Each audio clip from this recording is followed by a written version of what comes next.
咁多位好啊！天氣咧開始咧轉熱啦，大家都知道啦，爭摸到衫啊，摸到壞咧，我哋頭頂咧夏天係非常之熱嘅。咁我部車咧其實攞車翻嚟咧係完全冇做呢個冰架，裏邊都冇黐任何嘅膜，都冇裝呢一個太陽簾嘅。但係今次咧我又會趕車北上，又會安裝新嘅嘢啦。我哋咧而家即將出發。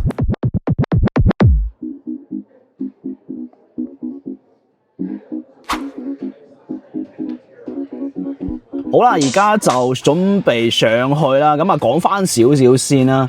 點解其實我冇裝呢一個嘅太陽簾或者黐呢一個膜嘅？因為其實咧，我有睇過其他 YouTube 啊，即係講緊係香港或者外國咧，啲人做咗之後咧，其實呢個改善咧唔係好大。所以咧，我都有問過朋友咧，叫我如果你感覺唔係話非常之大嘅話咧，其實你可以慳翻錢，唔好搞住嘅。咁啊，嗰時候我真係冇再做任何改裝，因為我每一次其實夏天啦攞車時啦，我都會提早去開呢一個嘅冷氣嘅。另外一樣嘢我唔想裝呢個太陽簾咧，就係其實咧我裝咗之後咧，我覺得頭頂咧好似有個壓迫感啊，唔係好舒服啊。所以咧呢個又另外一個原因咧，我冇裝呢個太陽簾。呢啲科技而家太先進啊嘛，又出咗啲新嘅嘢啦，就出咗一個天幕頂咧，係類似保時捷勞斯萊斯。咁我相信好多啲車而家都有嘅，寶馬、韓國車 Kia 都有。其實咧係可以成個咧變模化咗，或者有唔同嘅 pattern。今次咧就係上去咧就係裝呢一樣嘢，咁我都非常之期待嘅。因為之前咧又出過一個比較簡單啲啦，有啲師兄車友都裝咗話。嗰個隔熱同埋嗰個防 UV 咧冇做得咁出色嘅，今次呢一隻咧同我講就可以防 UV 同埋可以隔到熱，最尾裝成點係咪真係有呢一種效果咧？都要我之後去做一個 long test 先再俾報告俾大家。咁我而家咧就上去睇實物同埋去安裝啦。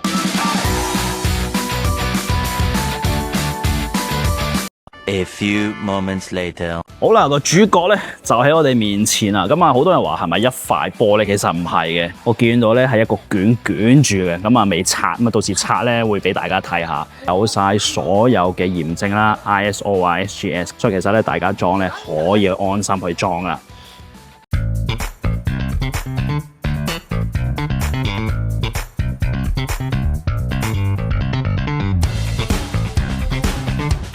好啦，而家師傅開始裝啦。咁啊，首先咧頂咧一定要抹乾淨晒先啦。咁啊，佢哋咧就會擺埋呢啲咧保護咧，等到你嘅車裏面咧唔會濕嘅。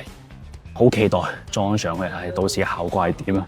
嗱，師傅安裝時咧係要4個人，因為呢塊嘢咧唔可以捲㗎。咁啊，首先要搣咗個膜啦，跟住就慢慢貼上去啦。所以係需要耐性同埋心機。去駁上去嘅。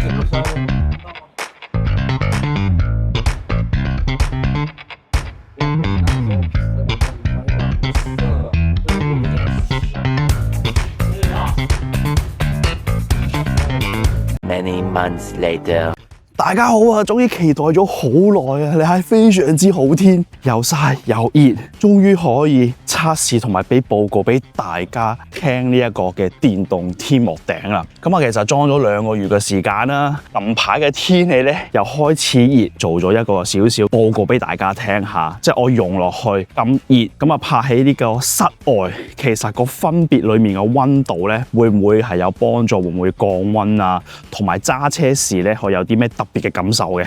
咁啊，而家咧攞車就度俾大家睇下個溫度。而家拍喺室外，上面個玻璃同埋跟住再入車裏面個玻璃，睇下個溫度咧係幾多。好啦，嚟到車啦，咁啊而家咧手咧準備咗呢一支嘅淡熱槍啦。咁而家我哋可以睇下出面個車身個溫度係幾多。嗱，唔知大家睇唔睇到啊？42.8啊！睇下埋前面嘅玻璃啦。咁我呢一個玻璃咧，之前咧就換咗呢一個副廠玻璃嘅。咁佢有隔熱咧，其實你可以睇下隔離咁啱有部 Model Y，佢呢隻就應該係原廠玻璃，你可以見到係比較透色啲嘅。我呢隻咧就有帶少少綠綠地、藍藍地，大家又試下睇下咯喎。41.5嘅，我咪睇埋隔離嘅玻璃啦，因為我全部啲玻璃都做晒隔熱紙啦。43.1，最期待就係上面啦。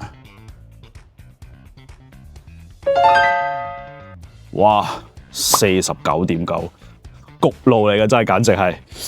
咁啊，而家上埋車睇埋裏面啊，而家哇，完全 feel 到係好熱啊！好，測試下上面啦。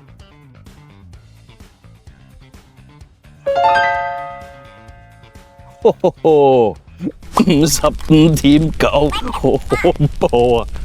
哇！真係頂唔順啊！上咗車先真係太熱啦，真係。咁啊，其實已經就俾大家睇下呢個溫度測試啦。即係我唔覺得，如果大家裝咗冰格啊、3M 隔熱紙啊，好似我哋而家呢一隻嘅電動天幕頂啊，同埋呢個電簾咧，其實你呢個溫度，如果你拍喺室外嘅，講緊係幾個鐘啊，裡面咧係唔會有特別改善嘅，都係會 keep 住咁熱咁焗，因為我哋上面呢塊玻璃係真係好大塊，所以你拍喺出邊咧，個太陽係曬住你塊玻璃咧，呢一樣嘢係改善唔到啊！但係行車時啦，裏面已經係開住冷氣啦，裝咗呢個嘅電動天幕頂啦，上面嘅溫度講緊係40幾度啦，你好明顯咧就會 feel 到有個改善咧，就個熱度咧係冇咁勁嘅，但如果我之前冇裝咧，就好明顯係 feel 到咧係曬住你頭頂嘅，因為呢個電動天幕頂咧係有做到呢一個效果啦。好啦，而家就俾大家睇下啦，裝咗呢個天幕頂啦，嗰個效果係點樣啦？嗱，而家可以見到啦，上面咧成塊咧其實已經係霧化咗噶啦。咁啊，我呢一隻咧就係一個最基本嘅一個 version 啦，即係入門版，係總共係有分3個嘅，分別係邊一度咧？分別如果咧係中間同埋最貴嗰隻咧，就係如果你唔係霧化咗嘅，完全透光嘅話咧，佢都可以做到呢一個嘅隔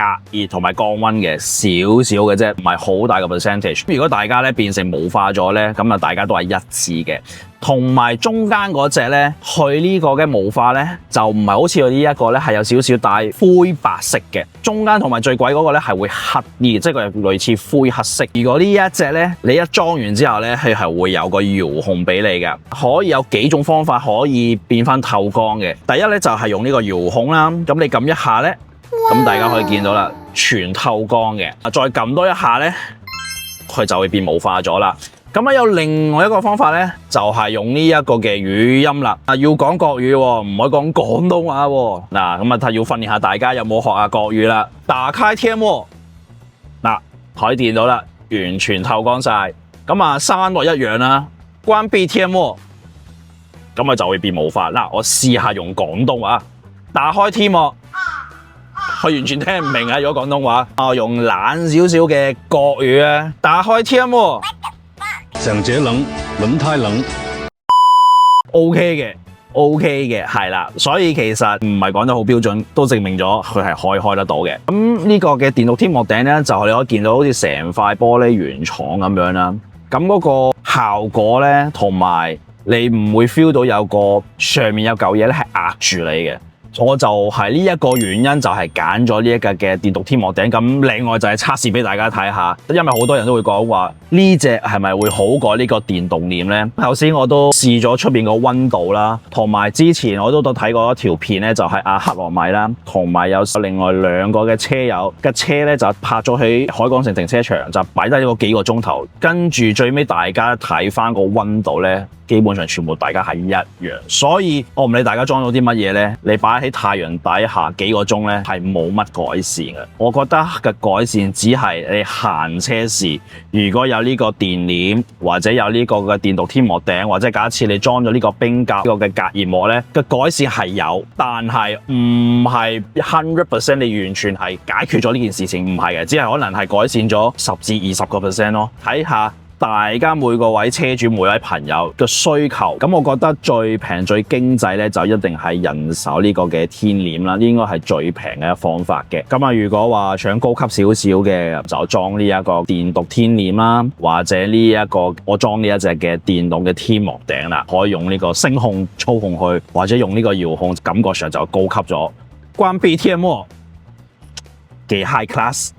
好，另外咧就講翻啦，嗰日咧師傅裝呢一個嘅電動天幕頂啦，其實你唔好睇一個好簡單一塊嘢，但係我哋呢個車頂咧係有個弧度嘅，同埋佢唔係一個好薄嘅物料，唔似我哋黐呢啲 PF 啊或者呢個色膜嗰啲貼，佢其實基本上係一塊好硬嘅芒貼，但係有少少嘅彈性，但係不多。點解我咁講呢？如果你貼完之後拉翻出嚟呢，就好明顯有瑕疵噶啦。咁啊，我呢塊呢，其實呢，我係專登叫佢哋呢唔好貼得咁靚仔，因為一來佢哋大家都想睇下有呢個好處同唔好處啦。即係假設如果貼得唔靚嘅，個效果係會點樣嘅，所以就用咗我呢一部車呢，就做俾大家睇下。但係如果大家想裝嗰時候呢，當然啦，就唔會有呢一個問題出現，就只係俾大家知道其實貼呢一塊嘢呢係唔簡單嘅，貼得唔完美呢，就有呢一樣嘢發生啦。咁而家可以見到啦，後面呢，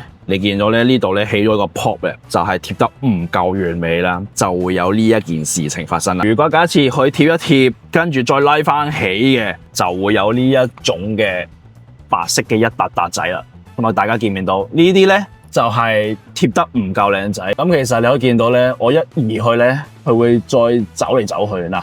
所以更加再去嚴重咗噶啦。如果你再閂翻，其實你就唔係話好過硬嘅。咁如果大家係完美主義者咧，我相信大家咧就接受唔到呢一樣嘢噶啦。我覺得個價錢咧就偏貴咗少少，但係貴在就因為佢真係好考個師傅嘅手工，因為佢要貼呢一塊嘢咧，即係全完美，冇呢一樣嘢咧。我開講一啲都唔簡單，佢唔係貼好似嗰啲車身貼膜，真係難度難好多啊！咁啊貼完之後啦，就會包住圍住你個邊嘅。咁我又問佢有冇米色啦，咁嗰刻就同我講冇嘅，就所以就黐咗黑色。我就覺得OK 啦，即係除非可能我將來我會再搞呢一個嘅成個頂嘅 Alcantara 黑色嘅話咧。咁啊配埋黑色我就覺得 very good 啦，就個顏色就一致嘅，係啦，咁啊就俾大家睇下裝呢一塊嘅電動天幕頂個難度喺邊度。好啦，終於拍低咗部車啦。今日呢個報告同埋試俾大家睇下呢個裝咗呢個電動天幕頂，大家覺得點啦？咁啊一個比較自己個人同埋仔細少少嘅報告俾大家聽啦。咁如果大家有興趣裝嘅話咧，其實就可以隨時可以下邊度 PM 我會就同大家講我喺邊度裝，價錢係幾多嘅。一條片就嚟自呢一度啦。咁啊大家咧未 subscribe 我嘅 channel 咧，記得 subscribe 我嘅 channel 同埋撳埋呢個 like 掣。如果覺得呢條片咧可以幫到你同埋幫到其他嘅 friend 咧，記得 share 出去啦，咁我哋下一條片咧再見大家啦，係咁先，拜拜。